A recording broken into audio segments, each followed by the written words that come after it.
Yo, check kamusta mga idol? Do you miss me?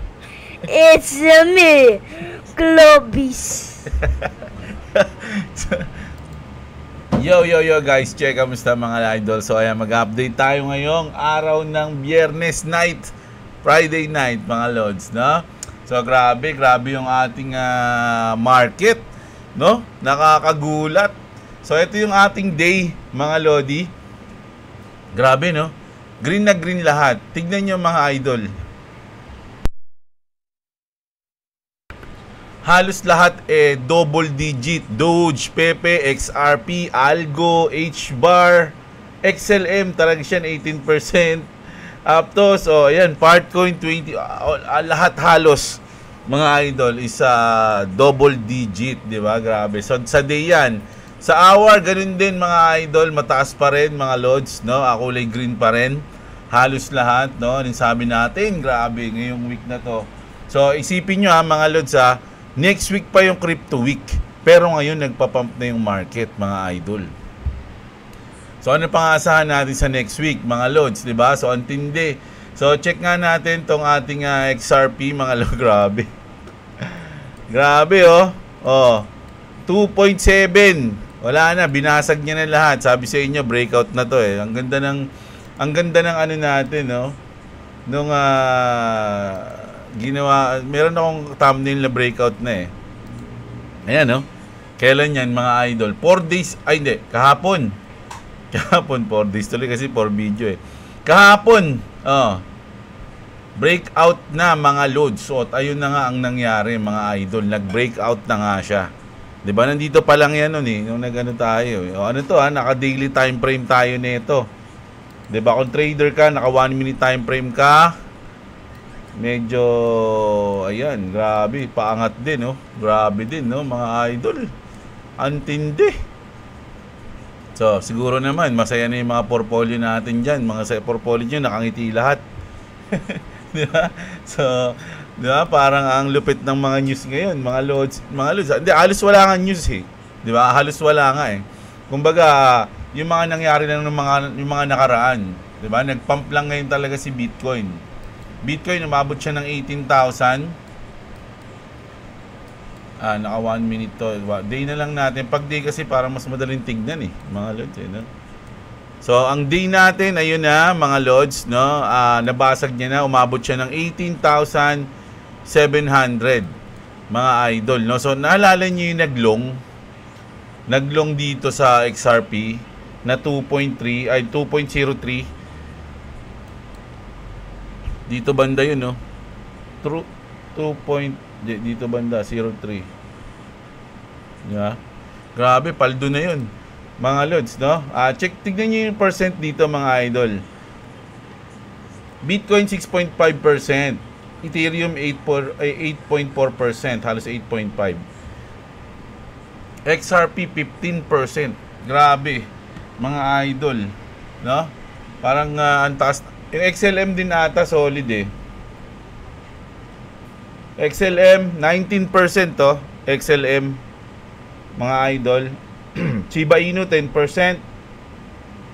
Dogecoin 15% din. Grabe, mga coins natin to ano pa ba? Ano pa ba yung mga coins ko? Nakalimutan ko na yung mga coins ko. Sayang wala akong algo. Bahala ko pa naman bumili nito. Wala, nagpump na, sayang. Aptos ko 10% na ako.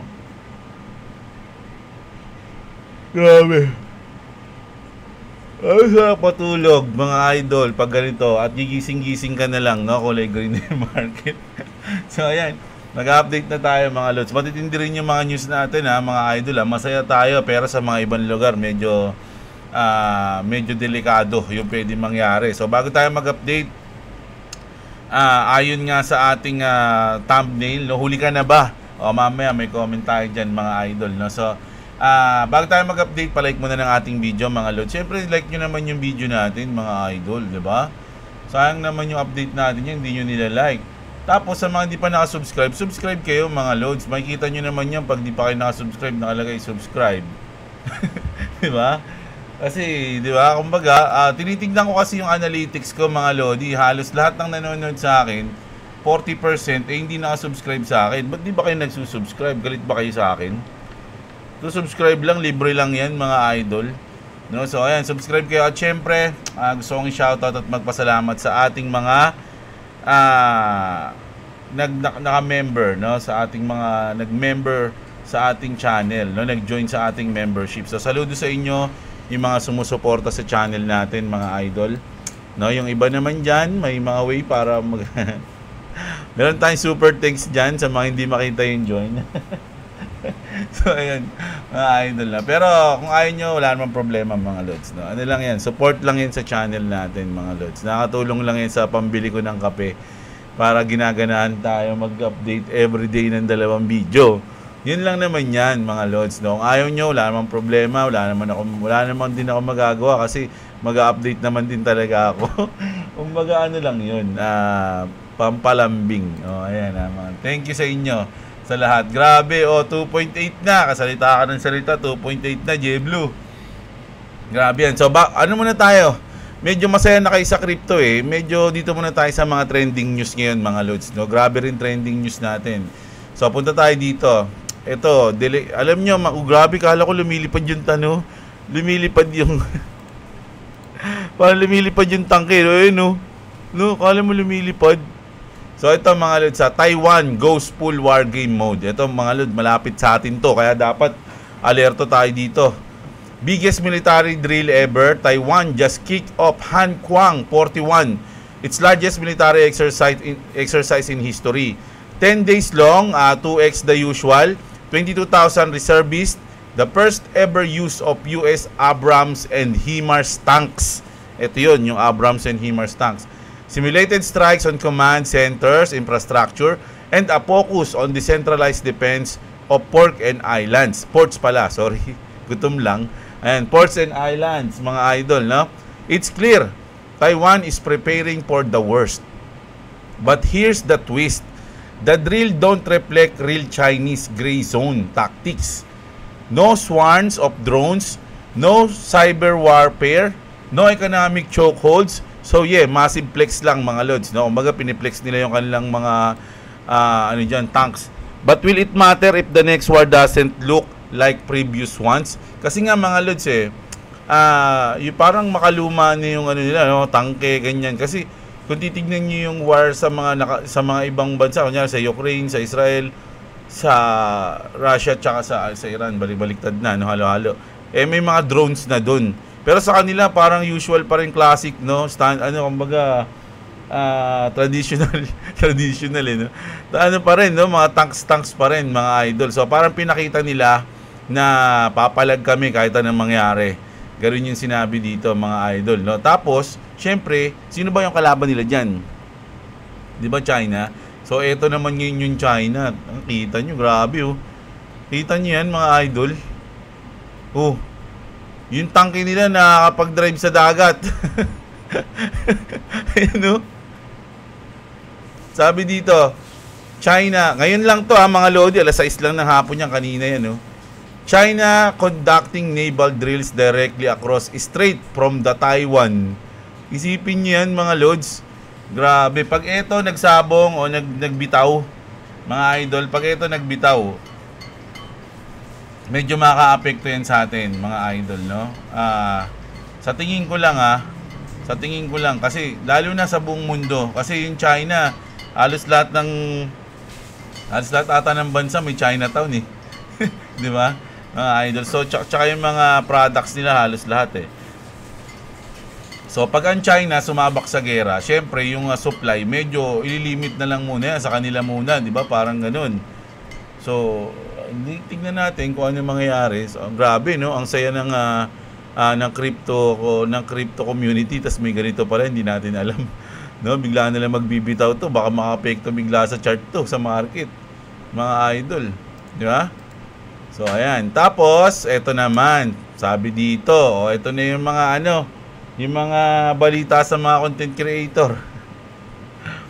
Is the SEC newly released CAS framework against the crypto PH community? Sabi dito, mga idol, no? Sabi dito mga lods, the focus on the crypto asset rules, ito na nga lang basahin ko. Our focus is on the platform, mga idol, no? Yung sinasabi nila. Our focus is on the platform, not the traders. As long as you're posting without the intent to promote and are acting in good faith, you're good. Sabi, no? Still evaluated on a case-to-case basis, sabi nila attorney, mga lods. No? Ako mga idol, di naman sa ano, no? Siguro dahil nga doon sa BitGet lang natin, ayun lang yung ano ko diyan yung problema ko diyan Pero ang alam ko kasi mga lods, kaya kagagawa ng batas para masiwata mo yung mga nangi-scam, mga manloloko, 'di ba? Tayo hindi naman tayo ganoon. Nagbabalita lang tayo. So para sa akin wala akong dapat dito mga lods, ipag-alala kumbaga. 'Di ba? So goods para nga sa akin, goods yung mga ganyan para mawala yung mga bad actors 'Di ba? Sabi nga ni Brad Garlinghouse, kailangan mawala yung mga bad actors. 'Di ba? Oo. Sabi dito, bugok sana yung online sugal ang pinaglalaanan nyo ng pansin, di mga crypto na nanahimik. Nagalit na si idol dito, mga idol, no? So ayan binanggit lang natin yan. Tapos ito yung kung matagal na kayo nagki-crypto, siguro 2024, mga early 2024, nalaman nyo to mga lods, no? Germany Paper Hands 50k Bitcoin engineered as a 3.2 billion disaster, sabi. Kasi mga idol, sa mga hindi nakakaalam, napakaraming Bitcoin yung Germany. Sabi dito, Berlin dump 50,000 Bitcoin, magkano yun mga idol, no? At 54k, binenta nila yung 50,000 Bitcoin nila sa halagang 54k, no? At ang kinita nila 2.7 billion. Nung mga loads, binalita natin to. But at today's price of $118,000, those coin would be worth 5.9 billion. So doble sana. Mga idol, mahigit pa sa doble sana yung kinita nila kung hinold lang muna nila kahit mga ilang buwan. Ilang buwan lang to siguro mga 9. Basta lang to, kailan lang to Nagbenta sila mga idol They didn't just sell early, they sold the future of finance and miss out of an extra 3.2 billion. Yeah? German engineering is still world class. German crypto strategy totally wrecked, sabi mga idol, no? So sino kaya yung nakaisip na benta na natin, atat siguro ibenta yun mga lodi, no? Benta na wala na. Bumagsak nga yung crypto nun mga lodi. Sino nagbenta sila? Yung BTC nun nag-drop kasi medyo malaki yun tapos naka-recover lang ulit agad, ganun. Pero kung hindi nila binenta yun, paldo sana sila, di ba? Mas malaki pa sana yung kinita nila, no? Sa time lang kasi talaga yan mga idol Depende sa'yo Ito na. So punta na tayo sa XRP. Grabe yung volume mo. XRP trading volume exploding on the globe, mga lodi. 33 million in just 1 minute. What's going on? Mga idol. So grabe, tuloy-tuloy yung tuloy-tuloy Kung titignan nyo ito sa 15 minutes, tuloy-tuloy yung pump niya mga lods Talagang bumabelo ng konti Ayan bagsak ganun yung angat niya Hindi siya isang god candle siguro sa day, pero sa pag sinum out mo ganito, di ba? Pero kung titignan mo sa daily time frame yan, isang kandila yan. So magkakaroon ba tayo ng weekly god candle? Isipin mo yung week, isang week, no? Mga ganito, saan yan? 1 week pang ito, di ba? Next week mga idol, isang god candle kaya tayo next week, di ba? So halimbawa ito, di ba? So magkakaroon na tayo ng next week. Dito na yung candle na yan. Ito isang god candle, boom. Anong gagawin ng mga tao? Mga idol, grabe. So ayan grabe lupit mga lods, no? Saya nung mga buhay ngayon no, walang masyadong bad comments. Yung mga nagbabad comments nasa na kaya? Wala pa, hindi ko pa ilalagay yung mga comment ng mga in-screenshot ko na comment. Hindi ko pa ilalabas yun, medyo matagal pa pag mga nasa double digit na yung yung XRP. Kasi pag sinabi ko to, Sa double digit ko na ilalabas, bigla may mag-comment dyan, utot mo, hindi yan na aabot ng double digit. Hanggang ganito lang yan. Ulitin nila yung mga nila dati. Yung mga comment nila dati na hanggang 0.5 lang yan, walang kwenta XRP, tas nag $3 na, di ba? Hindi ko pa rin lalabas yun pag mga double digit na yan. Saka natin sila babasagin yung trip nila. Makukulit kayo wala kayong bilib So ito na. Ripple, ito, sabi dito, Ripple with its digital asset XRP is a military operation to take down the Fed. Naisip nyo ba minsan na ganun, mga idol, na yung Ripple at yung XRP is talagang nakaplano na yan na magkaroon ng na ayaw nyo magre-reset at magiging financial system natin? Talagang kinasuhan sila ng SEC, nasa script yun para bumagsak at walang bumili. No, walang masyadong bumili, ma-shake out yung mga talagang matatagal ng mga paper hands, para ang bumili is yung government, no, yung mga government, no, mabili na sa mababang price. Tapos ngayon nandito na tayo, nagpe-play out na yung plan nila, mga loads, no, at ito na yung time 2025, which is ang director is andyan na sila yung mga nandyan. So ito na yung financial system, babaguhin na nila. Naniniwala ba kayo doon? This is why top executives like Michael Barr serve as a Ripple advisor. That's why Trump wants to fire Jerome Powell. This is not just a simple change. It's a complete reset of the financial system. At ang XRP ang nasa gitna niyan, mga lods, no? Pwedeng hindi totoo, pwedeng totoo, no? Binasa lang natin yan, mga lodi. Sabi niya pa rito, nilinaw niya, XRP will not replace dollar. It will replace its functions as a reserve currency. And that's why they will integrate XRP into the Fed. Ayun yung sinabi niya, mga lods, no? Basahin ko lang to. Some people think my tweet doesn't make sense because with the case people can buy cheap. But what they don't know is that 99% don't buy in uncertainty and fear. And for the reason 84% of wallets have less than 1,000 XRP. So ibig sabihin, gumana yung plano nila, no, na oy, ang galing ng plano natin, wala masyadong bumili ng XRP, mas inuna nila yung iba, di ba? Parang ganun. So goods na, let's go. Umpisa na natin to, sabi ng mga nagplano, di ba? So ito, mga lods, no, ano ba mangyayari next week? US declare crypto week. Ayan, no? The House will vote on multiple game-changing bills like Stablecoin Clarity, which is yung Genius Act, CBDC ban, Anti-Surveillance Act, SEC versus CFTC Rulebook Clarity Act. This could lay the legal foundation of the next bull run. So isipin nyo, next week pa to, di ba? Pero ngayon, umaano na, nag-start na. First, US stablecoin law. The Genius Act mandates 1:1 reserve backing pala. Ulitin ko. The Genius Act mandate 1:1 reserve backing plus redemption at face value. It's already passed the Senate. If signed next week, it would be the first US stablecoin law ever. History in the making, sabi. Trump's influence is everywhere. The administration, crypto capital of the world goals is gaining teeth. This week, bills align closely with the mission.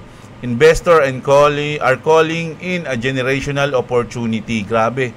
Sipin nyo, yung mga big time sinasabi, generational opportunity to, guys. Baka gusto nyo lang sumama. Parang ganun, no?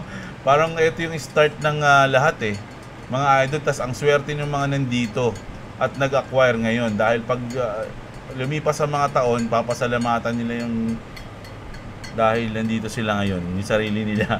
Ang pasalamatan nila yung sarili nila dahil nandito sila sa moment na to. Fedwire, ISO 20, ito na yun, July 14 kasi ito no, yung ISO 222. This global payment standard goes live. It's a step toward financial interoperability. Some see it as a quiet green light for blockchain rails like XRP and Ripple. Watch this space. This is infrastructure based only.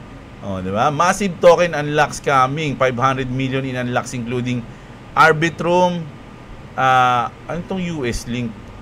Axlink, Trump, ako yung Trump mag-unlock.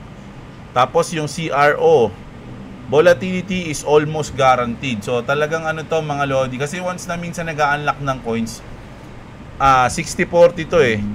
Yung 60% talaga minsan nagda-drop eh. 40% naman minsan nagpa-pump, no? Parang ganun mga lodi. Depende.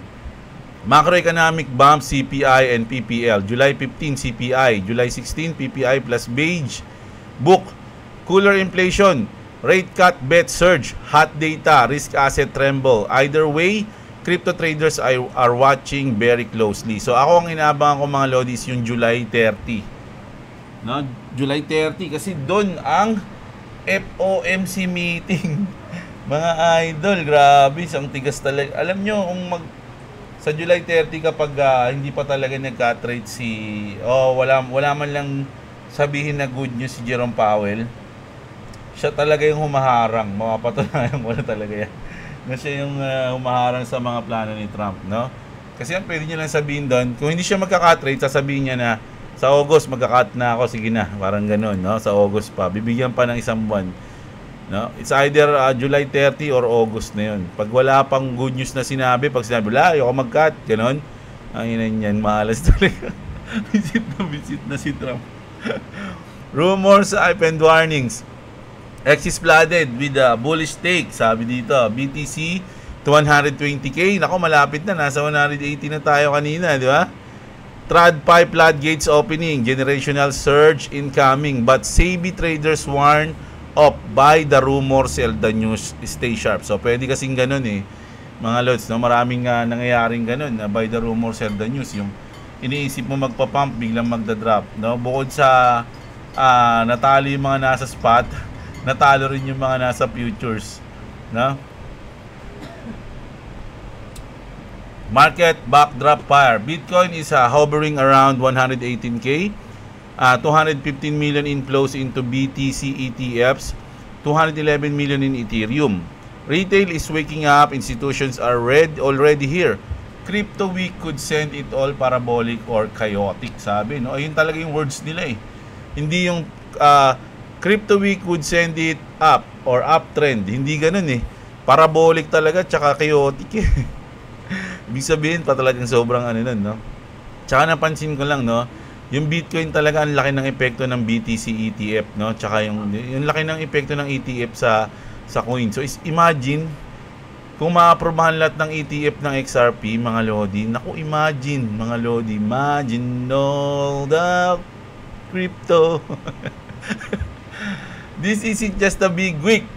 It might be the biggest yet. The US legalized crypto rails, major token unlock, global finance get reward, and all in 1 week. Thanks for reading. So ayan mga lodi, no? Sobrang lupit na itong mangyayari sa atin next week, mga idol, no?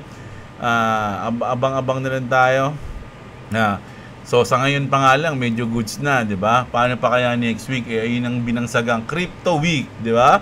Sipin nyo, Crypto Week. Ba't tatawagin Crypto Week yun? Di ba? Kung wala naman pala. Ang nangyari pala, Crypto Week, no? Ano? W-E-A-K. Mahinang week. Mahinang week. Mahinang linggo. O, ayan. Week. Week pala ba? Week. So, ayan mga lodi So, ayan. Grabe. So, wala na akong mano news dito. Lupit eh. Pero ito na outside tayo. Ang ganda nito, mga idol, no? Scalp, wala, ano na tayo? Tapos na yung crypto news natin. Wala na ibang crypto news eh. Puro uptrend lang eh. Puro pa-hype lang. Ayoko naman yung mga, mga ganun. So, ito na muna tayo. At least ito, totoo talaga nangyayari, no? Grabe, para siyang ahas, oh. Yun natin ito, Sculpture that looks like time itself had a meltdown. South Korean artist Yoon-Kul Kim's Chroma. Yoon-Kul Kim's, ito yung pangalan ng Chroma B. Is what happens when matter, machine, and metaphysics go cobbling together. Dubbed a labyrinth of time, objects, and beings. Grabe mga words dito It's basically what your brain feels like after too much caffeine and philosophy podcast. Science meets sci-fi and somehow it's art. Ay, tignan nyo mga lodi. Para siyang no? Hindi mo alam na kung Oh, iba yung ano, mesmerizing. Eh, pwede mo sabihin, no? Parang tumitibok mga idol, no? Oh. Totoo yan mga lods, hindi yan AI. Baka akala nyo AI yan, ha? So, ginawa yun ng artist na yun, na si Chung Chung Kung. Nakalimutan ko yung pangalan, eh. O, yan, di ba? Yung Chromac B. Pangalan na ito, mga lodi. Chromac B. So, lupit, di ba? Tapos, ito yung pinakamatinding news natin. Hindi pala pinakamatindi. Ito pala. Grok, kasi nga ano pa yung mga lods, 24 hours pa lang, no? Na ida-down kapag makukuha mo pala yung Grok 4 kapag ano, magbabayad ka na sa X, may bayad na siya. Titignan ko kung magkano. Pag mahal, hindi na lang. Pero mukhang gusto kong i-experience yung Grok 4. Mga lods, mukhang maganda raw talaga yun, matalino, sobrang talino daw nun. 'Di ba? Sabi nga, mas matalino pa siya sa lahat ng PhD sa lahat ng subject. Pero ito ang matindi. Elon is rolling out Grok 4 to Tesla next week, if not sooner, and it's not just an upgrade, it's a full-blown AI brain transplant. It will turn your Tesla into a rolling supercomputer with attitude. So, pwede mo nga magkaroon ng Grok 4 sa iyong Tesla. Grok 4 will be a next-gen assistant that actually understand what you're saying, answer like human, and doesn't need you to navigate to the nearest charger like it's 2015. So, para ka nang may kausap na tao na matalino dun sa loob ng kotse mo. At siya yun. Umulan ba, May? Hindi. So, para siya, ganun mga loads, no? Para ka nang may kasamang genius, which is yung kotse mo. Parang tropa mo na yung kotse mo, tropa mo matalino, na iniintindi ka, ganun. Diba? Magkano ba Tesla? Mahal kasi yan, eh. And yes, it has personalities. May personalities po. Want your car to talk like a conspiracy theorist, a therapist, a chaotic smartass? Tesla's got you covered, sabi dito. Your Tesla will hold a conversation, adjust your climate settings, and maybe roast you along the way, no? Nako, parang nakaka-excite to. Sarap nang may kausap na ganyan, eh. Mga idol, kasi minsan pag may kausap ako lang yung makulit, eh. Wala akong kalo sa mga kami, pag mga magkasama kami, ako yung parang joker, ganun, no? Yung smart ass, parang ganun, no? Ako yung ganun.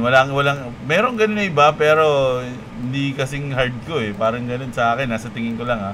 Pero may mga chupol din talaga, makulit din. Pero gusto ko makasama ng ganun. Kaya pag may mga ganun akong kausap, tuwan-tuwa ako, eh. Gusto ko siya maging best friend, eh.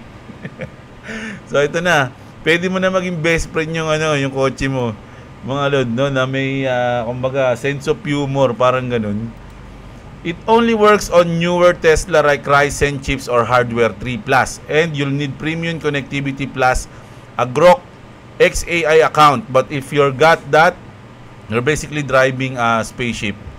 Driving a talking spaceship. So ayun na nga. Pag tayo nagpumaldo, bibili tayo ng ganyan, mga idol. No? Siyempre, nag-self-drive na yan. Di ba? Kunyari, pag nagiinom ako, papatid na, uwi mo na ako. Ano kayo magandang pangalan nito, no? Pag kasi yung motor ko, si Ragnar, eh. Yung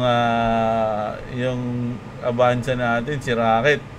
So, ito, pag bumili tayo ng pangalan nito, kailangan medyo advanced din yung pangalan niya, pang sci-fi din. Kasi lupit, eh. Ano na lang, Baldo. si Baldo. Ganda ng kotse. Tapos English, tapos pangalan, ganun, no?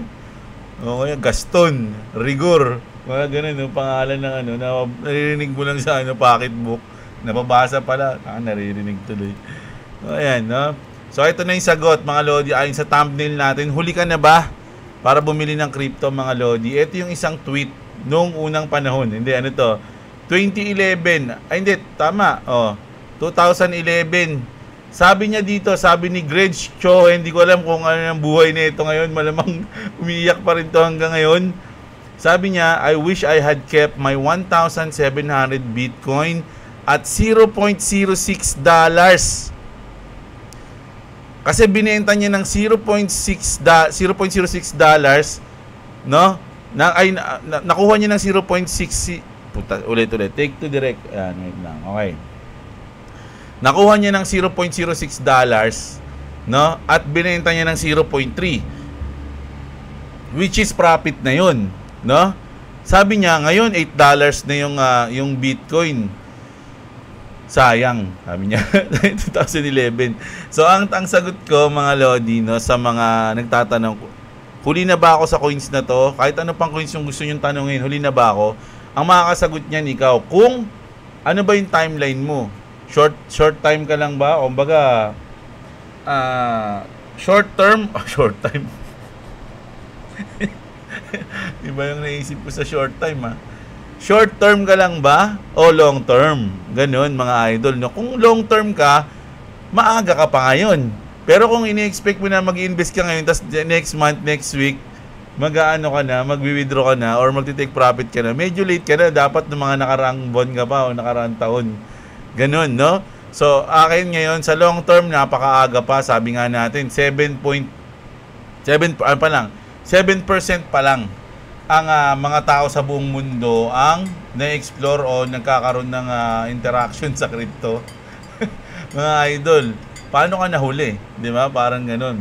So ngayon, alam niyo na, tsaka bago kayo mag-invest, intindihin niyo rin yung cycle, mga idol. Kaya nga sabi ni Warren Buffett, kung mag-invest ka, dapat kaya mong i-hold ng 5 to 10 years. So ang cycle kasi natin, halos 4 to 5 years isang cycle So sakto yung sinabi niya, di ba? Kung ikaw mag-invest ka sa crypto o something, mas magandang i-hold mo siya ng ganun, no? So kung ikaw huli ka na ba, I don't know kung ano yung time frame mo, kung long term ka ba or short time. Di ba? So kung long term ka, goods na goods pa ngayon, napakaaga mo pa, lalo na kung bata ka pa, di ba? Ako matanda na ako 96 na ako Hindi ko alam kung magagastos ko pa tong crypto ko mga idol No, 4 years na lang, 100 taon na ako. So, sa ngayon, sa mga ngayon, bata pa kayo, mga lodi, mas maganda ang plano nyo. Kung bago lang kayo, no, mas maganda long term ang goal nyo.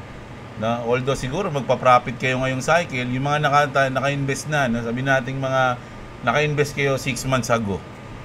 Paldo na pa rin kayo niyan, magpa-profit kayo ngayong cycle. Pero mas magandang targetin nyo na is yung long term. Pero take profit mga idol, no? Nasa inyo yan, profit is profit niya Kaya nga ito si Greg, para sa akin goods pa rin yung ginawa niya kasi 0.06 tas binenta niya ng 0.3. So profit pa rin siya nung mga panahon na yun kasi wala naman nakakaalam Lalo na 2011 pa yan, wala naman naniniwala sa crypto niyan So ibig sabihin, goods pa rin yung ginawa niya. Nakakapagsisi lang talaga pag nakita mo yung future. Kaya lang sa panahon natin, wala naman nakakita sa future, di ba? So profit is profit. Nasa inyo yan kung anong time kung gagawin nyo, no? So, ayan. Nasa tayo. Mga lods, alam nyo, medyo pwede bang buwasan na ako magbasa ng comment, mga idol? Kasi may ko ngayon may pupuntahan ako alas 11 na. No? Kanina pa ako chinachat ng aking mga brad, mga lods, no? Maglalamay kami. So, bukas na lang, babawi na lang ako, mga idol. No? Bukas, sana enjoy nyo pa rin yung video natin. Shoutout sa mga nag-comment. Shoutout sa mga nag-like, shoutout sa mga magsusubscribe, at sobrang shoutout sa mga tumulong at nakasuporta sa channel natin gamit ang membership o yung join natin sa channel. Maraming salamat talaga sa inyo, mga idol. Sana paldo kayo ngayon, good luck sa atin, at bukas mag-upload ulit ako. Syempre, hindi pwedeng hindi, di ba, Jeblo? Di ba? Yeah. Okay, so ayan, kita-kits tayo bukas. Magandang araw sa inyo, mga kapatid, at What's up? Subscribe to Bobby's TV. Subscribe to Bobby's TV. Subscribe to Jeblo if you want to subscribe to me. It's a link in the description. If you want to be that guy with the green eyes, and you will be like him if you get rich. And join the membership. Bye. Thank you. Thank you.